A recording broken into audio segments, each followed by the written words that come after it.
Here we are again from the field after the Texans took care of the Raiders. Wasn't easy, not really like their game against the Cardinals a week ago, but 23-21. The Texans finish off their 7th consecutive victory, get to 10 wins on the season for the 3rd consecutive season. A chance to be better than that, obviously, over the final 2 weeks. Still need more in order to clinch a playoff berth, but got the job done today. Their offense, very slow start, very inconsistent. A lot of the same issues we've seen throughout the first 14 games of the season.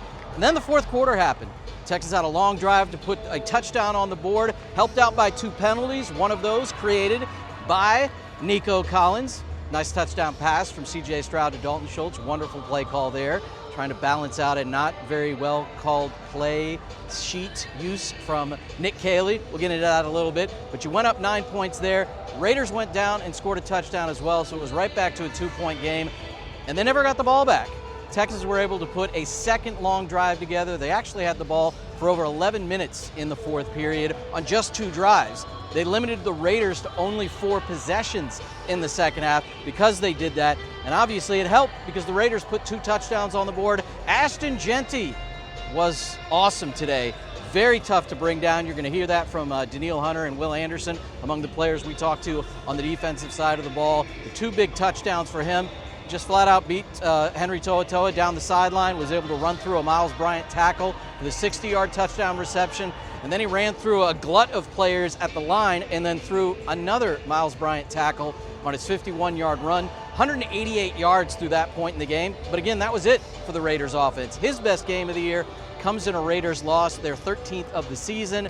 But as I mentioned throughout the week on the A-team, this is a really different team when Kenny Pickett isn't the starting quarterback. They scored 0 points a week ago. Clearly, they're much more potent than that. They have 2 stars on offense. Brock Bowers, he got in the end zone. Ashton Jeanty, he got in the end zone twice. Texans offense couldn't run the ball early. A little bit of Nick Chubb, a little bit of Jawar Jordan, and C.J. Stroud was just flat out inaccurate out of the gate. Just unable to connect with his receivers. Bunch of sideline routes where there were non-competitive throws out of bounds, and you'll see that in some of the receivers' numbers. But again, slowly finding a little bit of rhythm. Got a couple of field goals there late in the first half. The first score of the game was by the defense. Derek Stingley Jr.'s first interception, returned for a touchdown since he was in high school. He joined Kalen Bullock, Kamari Lassiter, and Jalen Petrie in the 4 interception club. The team now has 17 on the season. And for the 9th time this season, the Texans did not turn the ball over. So they won the turnover battle because of that pick, put them in front. They played from in front most of the game, but they obviously had to score in the second half on a couple of times. The touchdown to get them back in front by 9, and then they put the game away. What a play call, and what a throw, and what a catch by Nico Collins on the sidelines. Got the elbow down, so it was confirmed to catch. That also meant he was inbounds at the tackle, so they ran 10 seconds off the clock, and the Texans were able to get into victory formation. We'll get into what else happened in the AFC and what lies ahead in the AFC, but first a trip inside the Texans locker room, a visit with some of who we heard from on the offensive side of the ball. Talked to Tytus Howard, talked to Nico Collins. The Texans offensively, the touchdown to Dalton Schultz. We'll hear from all 3 of them here inside the Texans locker room. Yeah, man, it's we're taking it each week at a time, man. 7 wins in a row is very impressive, but we still got a lot of untapped ability that we haven't reached yet. As the offense, I can't speak, and our defense plays great football, and it wasn't as clean over there to this week neither. It was a full team thing with not being clean. Special teams played a great game. He makes a lot of kicks, but we just got to clean it up and keep playing good football, especially later on in the season, because that's gonna take over into the playoffs. So we just got to clean it up, and offense, once we get rolling, it's going to be good. Tytus, how great is it to have Nico to make a catch like that when you guys got to have it lately? Man, Nico a baller, man. If you knew, everybody knew, man. He always had a talent, when he first got here in 2021. You give him the ball, he's going to make plays. So I'm just so, happy to see him, be able to take that next step every year and become a better player. And he's one of the best receivers in the NFL, and we know that when it come down to plays like that, man, Nico's the guy we can go to, and he's going to make a play for us every time. So kudos to him. Trent goes down, and you flip over to right, which you played a bunch before, but To do that late in the game and for the offensive line to hold it together, how big was that? Jared stepping at left guard. Yeah, it's man.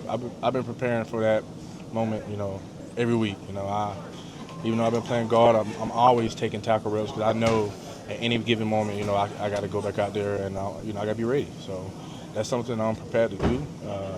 If I had to go back to tackle, I'm ready. We got guys that's going to step in like Jared and play some good football. Blake going to come in. He came in and played well for us too. So, you always got to be ready in this league because you never know what's going to happen. So each week you just got to prepare. Like I've been preparing my whole career, my whole life, for moments like that in the game to step up and, help the team. So I'm happy I was able to do that. How did you feel like you guys played in the fourth quarter? Did you think anything changed offensively? Yeah, offensively we just, started, really just our backs against the wall. We seen the Raiders, start making some plays on offense, and we knew that the game was going to fall on us to, move the ball and make some plays. So, everybody had to, just buck up and just play good football. Play football that we know we can play. Like, we played good football last week. So it's a matter of, it's not like we don't have the talent. It's just a matter of being consistent week in and week out. And I think that's the biggest thing for us is just consistently being good week in and week out. And once we start doing that, the sky's the limit for the team. So we just got to work on that, man. And I think we're going to be just fine. Their defense is given trouble. D'Amico put it up early in the week. They've been like neck and neck with almost every team, good teams, playoff teams, at halftime. And we were in the same boat today. So hats off to them. They gave us some problems in the run game. And at the end of the day, to be able to put together a couple drives late to kind of ice the game out, we needed that. Winning that way and then doing it shorthanded, is that even more galvanizing for this team going into the postseason? Dude, at the end of the day, it's December. You got to find a way to win. So, whoever you got out there, whatever, I don't think it matters. What matters is just you put up a win in the win column. What'd you guys find in the clinching drive to get that thing done when it was a little bit rough and patches here and there? Just our basic stuff, get back to what we do. Moving guys, creating double teams, finding a way to run the ball between the tackles. You give the ball to Nick, and Nick breaks a big one, has a big-time run, and kind of bust that drive open a little bit. That's big momentum shifts for us in those moments. So is that the big? Sorry, is that the big takeaway for you guys to be able to find those key plays that you mentioned, that Nick Chubb, the nickel catch again, just finding those plays in order to come out with the win? Dude, it's hard to say takeaway. My takeaway is what I just said. We found a way to win. And in December, that's all we can ask for.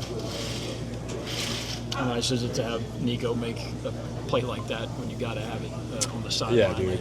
He's been doing that for, since I've been here. You go back week one of the Indy game last year, same thing.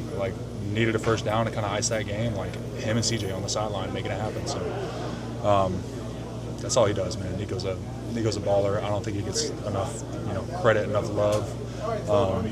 Hell of a receiver. We know coming in that was going to be a hard team to face, man. They wasn't going to lay down. But to go out and execute, finish, get the dub, man, it means a lot. Every win matters at this point. Could you take us through the big catch on the sideline to kind of ice that thing? Yeah, Seven just trusted me, man. We know we had to get the first down and stay in bounds, things like that. But, man, ran the route, tried the ball in the air. We had to go make the play for the team. How badly do you want to be the guy that makes that play for your team? Oh, yeah, every time. You want to be that guy, That's what playmakers do. You work hard for those moments, You grind for those moments. And I was blessed, God put me in a great position to make that play for the team, man, and no better feeling. Jim Petrie called you, CJ, Shaq and Kobe. Those are two Hall of Famers. How would you describe the chemistry you two guys have? I like that. I like that. We building, man. Every single day, we striving to get better every single day, man. Just 1%. And working on our craft, not getting comfortable, and there's always room for improvement, man. And that's what we're chasing right now. We're chasing greatness, man. Just chasing, how perfect can we be, And that's our mindset every single day as the offense and as a team, man. And going out and just win. And that's our mindset, man. Just going out, have fun, and being nuts. Nico, some of your teammates expressed some frustrations with inconsistency. Last week, very good. This week, not with the offense. So I was hoping for. What was your take on why the offense was a little flat throughout and early in the game, especially? Yeah, we just started off slow, man. But we can't do that. We want to get to the Super Bowl, man. We want to get to our goal. We got to start fast, And it was a lot of times we was, second and long, first and long, things like that.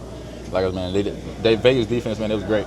That D-line everybody was getting back there. You know, it was special. So we had to take care of business, man. And we know this was gonna be a hard game. So I'm glad we won. I'm glad we got the dub, man. That's the most fun part. Short week and now a Saturday game, a very big game. For sure. Against the team we played in the playoffs. Yes, sure, definitely, man. Short week. Got to take our bodies, man. Watch this film. Get ready for LA, for sure. You know what type of team that is. You know, it's a great team over there. Got to come ready to play. 7 wins in a row, third straight season with 10 wins or more. What does that mean to the team? It's a blessing, man. You know, beginning of the season, we know what our goal is. You know, and in order to get to that goal, we got to take one week at a time, one game at a time, and that's what we're doing right now, man. Just running our own race. Talk about the inconsistency in the offense, but how do you feel about the fourth quarter, the way the offense? You know, slow motion better than no motion. You know, it ain't about how you start, it's about how you finish, man. And like I said, it was the Vegas. That was a great team, brother. And I'm glad we got that win for sure. We had to play all 4 quarters, which we knew that, and that's how it's going to be the rest of the season. So we got to come with it, man. Take care of our bodies and go out and just be us as offense. Start fast, man. Our defense out there making plays, so it's kind of make it easier for them. Nico, have you seen a common thread with the team through this winning streak? I know y'all won a bunch of different ways, but is there anything that you've seen that's just been there every week? Just staying consistent. Just working on our craft, not getting comfortable, taking one game at a time, being 1-0. That's our mindset. You know, we can't look toward the future. You know, we got to be where our feet are, and I feel like that's where we're at right now. We're going to continue to do that. You know, we got LA on the road next week. Great team, great matchups for everybody, man. So we got to take care of our body, watch that film, and go to LA on the road. You said there's always room for improvement. You've talked in the past about getting 1% better. Yeah. What do you want to get 1% better at this week? Shit, everything. No everything. Just everything, you know? Just life. I feel like you got to continue to improve just on life in general, you know? And continue to chase greatness. I feel like that's what everybody's doing right now. That's my mindset. You know, I'm trying to chase greatness right now. So I'm not trying to get comfortable. Continue to push my limits to see how great I can be in this team. Maybe another game that's not up to the Texans standards. You hear from the offense, they just have to be more consistent. Obviously, part of that second half offense included the longest run of the year from Nick Chubb, his 30-yard run. Obviously a part of what they were able to do a little bit better. Running to the outside, especially on the pitch plays, especially when Max Crosby wasn't blocked, didn't work out very well. They had a tough time with him, had a tough time running the football, and they were playing from behind the chains, probably a little bit too much, and probably a little bit too much considering it wasn't usually from penalties. The Texans had a light penalty day today. Only a couple times did it really impact the offense, but you see what it can do to their offense. Defensively, last week it wasn't up to their standard. I'm sure it was more of the same this week, and it is, and you're going to hear that from them. Talk to Tommy Togiai, talk to Derek Stingley Jr., and the 2 edge rushers, both of whom had a sack today. Derek Barnett had the other sack throughout the game. His was a big one, but those 4 defensive players, obviously, they want to see this defense a little bit better. Last week was 20 points for the Arizona Cardinals. This week was 21 for the Raiders, 2 teams that obviously aren't going anywhere. I think their offenses are a little bit better than maybe people give them credit for, but nonetheless, the Texans want more from their defense. So those are the 4 players you're going to hear from on the Texans' defensive side of the ball, all geeked about the Stingley pick 6 and other things that they did today to get win number 7 in a row and win number 10 on the season. You know, not to our standard. I feel like definitely some plays we could, as a whole defense, done better on. But I mean, obviously we'll take the win. You know, you want to win ugly instead of a beautiful loss. I'll take an ugly win for sure. So you know, we battled. I thought defense stepped up when we needed to, and offense sealed the game at the end. How do you feel about that? The offense had the ball in the final 4 minutes of the game, just ended it.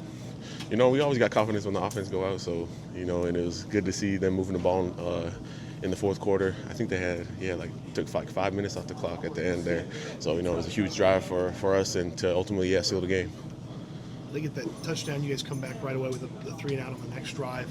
Is that kind of like hey, let's dial it back in, let's focus in, and we know what we're capable of type moment? Yes, you know, we always take it one play at a time. So, like, you know, after they got that touchdown, we had to respond. So, you know, it was good to, get that 3 and out coming off. And, you know, we take it one play at a time, and ultimately it was good to get that 3 and out right there. Was there stuff that they were doing that maybe they hadn't been able to do earlier this year that allowed them to have a little bit of success on the ground? I don't know if there's anything they were doing really. Like, I mean, obviously they got really good players, got a really good running back in Genty. I think Gino played really well too, you know, getting the ball out and stuff like that. But I think it just ultimately comes back to us. You know, we got to be on our stuff every play, every snap. We can't, let the leaky yardage keep going and stuff like that. So we got to be on it every snap. Can we take you back to the beginning of the game when Sting caught it and got in the end zone? Man, that was a hell of a play by Sting, man. Crazy to even that he caught the ball. He had to like turn his body back to get that, man. It was crazy. So crazy play by him, amazing play. And we talked about this week of like defense starting fast in the first quarter, trying to get a takeaway because we hadn't got a takeaway in the first quarter yet, and then pop it off with a pick six right there. Yeah, I mean, I think it was third and short or fourth and short. I'm in the flat, just seeing him open, just fell off. To that point there, actually, how many interceptions you had in your career? You said 18. First career pick six. What does that mean to you to finally get in the end zone and take one back? Yeah, I mean, it's crazy. Everybody was blocking. I got up and seen almost the whole team right there, so just ran. Your first touchdown since high school when you had 5 as a senior. Just to get back in the end zone again, how's that feel just overall? Yeah, I mean, it's crazy. Try to do it again. To win the game is the biggest thing, but a lot of the players in the locker room so far have been saying that they were a little disappointed that there wasn't more consistency and it wasn't a better performance overall. What do you think? Yeah, I mean, we got a lot to clean up, just like any other game. Win, loss, whatever. Still got to look at it and then come back and just be better next week. But at this time of year, to be able to win, no matter how it looks, it's got to be good for you guys as you work towards the playoffs. Yeah, I mean, you want to be playing your best ball right now towards the end of the season, so just got to keep working. When you got the ball, were you thinking, I'm going to score? Yeah, I mean, once I got up and seeing everybody blocking, I was like, all right, just run. A short week and a big game. Every win leads to another one. A big game with the Chargers on the road. Your thoughts on kind of turning the page quickly and having to get ready for a tough Chargers opponent? Yeah, I mean, short week. Just get ready, like a normal week, and then just go out there and play team football. CJ has talked about trying to convince you to play receiver at some point. Today you scored a touchdown, like you said, the first one since high school. How much consideration have you given that? No, I'm not in control of that. That's if they want to do it, they got to bring Kamara with me and CB and Petrie. Everybody just put all the DBs at receiver. Genty scored a couple of times. What did you think of him? This is his rookie year and was drafted very high. Yeah, I mean, he's a good running back. We knew that coming into the week. No, I'm pretty sure nobody overlooks him at all. The reason he got drafted where he got drafted, and great running back. Yeah, most definitely. I think just being a leader of the group and being a leader of this team, man, first I always want to just start off by saying give all praise to God. But also, man, it's hard to win this league. With saying that, though, we have a standard in this building to where we want to play at. And, when we don't feel like we play to that standard, everybody feels it. Sometimes it feels like, man, we didn't even win the game. That's just how high the standard is. And, again, we watch this tape. We get the outcome we want, but it's so much more for us to be better at. It's so much more for us to clean up in areas of the run game. Too much leaky yardage, man, like standing in our gaps, knocking it back, Xing off and making a play, getting the man down when we already got him wrapped up, swarming. Like, those are things that we can control. And we always talk about, man, when we're on our job, when we're doing the best, nobody can mess with us. And today, you know what I'm saying, like, sometimes we were at our best, sometimes we were lacking a little bit, man. So we just got to play consistent and be consistent all over. So does that more so feel like it's fixable, or does that? Yeah, this is fixable. I mean, you seen where the beginning of the season started at, and we was counted out, and now everybody want to love us, man, and that's why we have to keep everything secluded in here and be where we at, man. So it's like those things are most definitely fixable, man, and it's just getting your head down, going back to work, watching the tape, and being logged in throughout the week. Well, how much does it change things when you have a player like Stingley who can do the things that he does? I'm sorry, I missed the first half of your question. How much does it change things for the defense of the game when you got a player like Stingley who can make that kind of play consistently? Yeah, he shows up big for us every week, man, and teams are scared to throw to him, and you see when they throw to him, that's the outcome they get, so it wasn't very smart today. But, but he's a baller, man, and he's who he is for a reason, because he works hard, he doesn't say a lot, he loves the game, man, and he loves his team. Well, what does it mean for you guys to continue this win streak and be in a position for the playoffs with just 2 games left in the regular season? Yeah, it means a lot for us, but most definitely I think it just starts with, man, being where your feet are, being in the moment, and taking it one game at a time and not looking too far ahead. And I think this is what this team has done a really good job at, man. It's like coaches really had us, man, being on edge and just staying in the moment of being, hey, like, we're focused on this team this week. We're not worried about any external factors, but just everything that's going into this week. Speaking of talk about winning a game like today might not have been the way you wanted to win it, but ultimately getting that done. How important is that? Yeah, it's very important.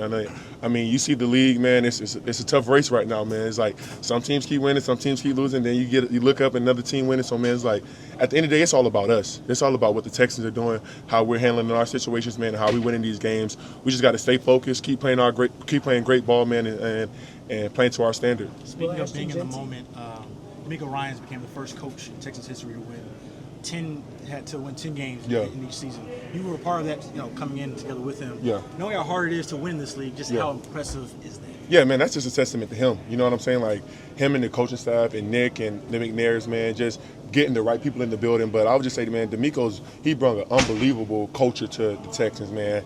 And who he is as a coach, who he was as a player, he embodies that every day. And, man, it just bleeds throughout the whole building, and it just makes it easy to play for him. How is it to know that you can finish games? You all have been finishing really strong. Yeah. But how is it to know that you can do it on both sides of the ball? Yeah, it's very important for us. But I think the most important thing is, like, having that preparation throughout all of training camp, OTAs, going up to West Virginia, man, and just coach putting us in those situations to finish it. So it's like we always talk about in the D-line room, like the engine, like we got to close out the game. And I think it just starts with the mentality that you have stepping out on the field. Well, Ashton Jeanty, another high draft pick like yourself, this is his rookie year. What did you think of him, his big play potential? Ashton Jeanty, the running back.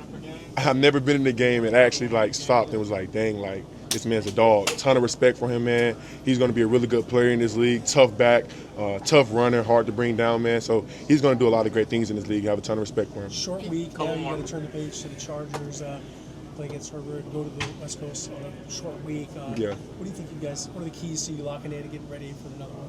Everybody doing their job. I think it's just the simplest form that I can put it, man, is like nobody doing anything extra out of the ordinary, man, but everybody just showing up, doing exactly what the game plan is and executing it. Nico Collins, the latest coach to call you guys the best defense in the NFL. That's been happening a lot this season. Yeah. What does it mean to hear that? And also, how do you guys keep level-headed when everyone's praising you guys? You said Yeah, I think it just starts with, like, obviously that's great, but I think it starts with our standard and who we are as a defense and knowing that, like, our standard is going to be higher than what anybody to praise anything, because it's just like, bro, we're good, but it's so much more that we can be better at. You know what I'm saying? So I think it starts with Coach Burke, always keeping us humble, knowing that we have a great squad, but knowing that it's still so much more for us to do. You talk about everybody just doing their job. How tough has that been the last 2 weeks, losing Tim, losing Rio, and bringing new guys in to fill the gaps? Yeah, we have this thing in our D-line room, no weak links. Like, whoever's up, there's no drop-off. Like, you in there, man, go attack, go have fun. We're going to be right behind you. Late in that fourth quarter, when your unit was on the sidelines and you watched CJ hook up with Nico, Jelly Peter called them Shaq and Kobe. Just what was your impressions of how they closed the game for you? Angle, I was jumping up and down like a little kid. I low-key had to stop myself. I was like, nah, you too childish for that one. But no, it was exciting, man. But that's what this team is built off, man. Built off having fun, seeing your brothers make big plays, man, and getting excited about it. And that's why we're so close, man. And I think that's why we just keep doing a good job of winning and keeping this thing rolling. It means a lot. It's saying that the team's coming together, offense, defense, and special teams. We're buying into what the coach is telling us. And we're just going out there and we're just playing for each other. The Chargers game is right around the corner now, a short week. What are some things you guys need to do to refocus, turn the page on this one fast? I mean, the biggest thing is just fix our mistakes that we made this past game, and then tomorrow morning just focus on them, start watching film, and start taking our notes on what we need to do in order to go to that game. Ashton Jeanty, your thoughts on him and kind of his big plays? Man, he's a solid running back. Being able to break tackles, low center of gravity, as you see what he did out there. But I think he's going to be a great player in this league. How difficult was he to bring down? We saw him break through multiple times. Man, he just, like I said, low center of gravity. There's a reason why he went the pick that he went. Being able to keep staying up, making plays, jumping out of tackles how he did. We knew on film that he was going to be able to do stuff like that. So the biggest thing was just being able to just swarm to him. Danielle, you had this play in, I think it was third or fourth quarter. You were chasing Gino and laid it all up. Take me through that mindset. What you kind of thinking I just finding a way. My coach, he always talks about, just leaving it all on the line. And he was saying that if it comes down to it, I knew I was the last line of defense, so I just laid it all out there. You've been very complimentary about the defensive backs. What did it mean for Derek Stingley Jr. to set the tone like that early in the game? I mean, it means a lot. Coach was talking about this the whole week, being able to score in the first quarter. And I think that's what we went out there and we did, being complimentary with the rush and the DBs being where they needed to be in order to make a play on the ball. It was a tough day for y'all's offense, but how did it feel seeing what they did in the fourth quarter and finishing out the game the way they did? I mean, they went out there and they executed. we all make mistakes. They make mistakes, but at the end of the game, they went out there and they finished the game how they were supposed to. You played in Minnesota, obviously, before you got here. Where is this defense in terms of how they're playing at this point in the season relative to how they should be playing for playoff caliber defense? Man, I feel like the biggest thing is that we got a whole bunch of disciplined guys, you know, going out there and doing what they're taught to do and what they should be doing. You know, no guys go out there, there's no rogue guys out there, they're just buying into the program and then just playing for each other. And then you're talking about the explosion play guy today. Generally, y'all pride yourself on not giving up those type of explosion plays, but today, you know, what do you got to do to go back after you look at the films and just go into Saturdays trying to eliminate that? I mean, I feel like the biggest thing is just focus on the mistakes that we made, just fix those, and then, you know, football is a game of who makes the least amount of mistakes. That's who wins the game. But I feel like we made some mistakes today, and we're going to look back at it and we're going to capitalize on that. So with many things to clean up for the Texans offensively and defensively, and maybe 20 minutes into the video, I might mention that Kaimi Fairbairn was awesome again. Long field goal, long field goal, long field goal, and they needed all of them today in a 2-point victory. They lead the NFL in field goals made. If it leads to 10 wins and leads to 7 wins in a row, we'll see if it continues to lead to them if and when they reach the postseason. The teams that were 1 win in front of them, victory for the Jaguars, victory for the Chargers, victory for the Bills. So the Texans winning keeps them right where they have been throughout this run. That's what's happening in the AFC. The Texans sitting in the 7th spot as we speak, looking to clinch a playoff berth, knowing that they have a little bit of a short week this Christmas week. They're going to be in LA taking on the Chargers Saturday afternoon at 3:30. Chargers diced up the Cowboys defense, as everybody does earlier today. Huge matchup. 2 teams likely headed to the postseason. Chargers got their 11th win of the season today. So a matchup I think a lot of people have been looking forward to. C.J. Stroud on one side, Justin Herbert on the other. That is a matchup the A-team has been looking forward to since the schedule came out. So look forward to getting into that discussion. We got a short week with you on the A-team on Sports Talk 790, of course, via the simulcast on Space City Home Network. Texans win their 7th in a row. They've got 10 wins. There's 2 weeks to go. And we're going to keep talking about it on Sports Talk 790 and Space City Home Network.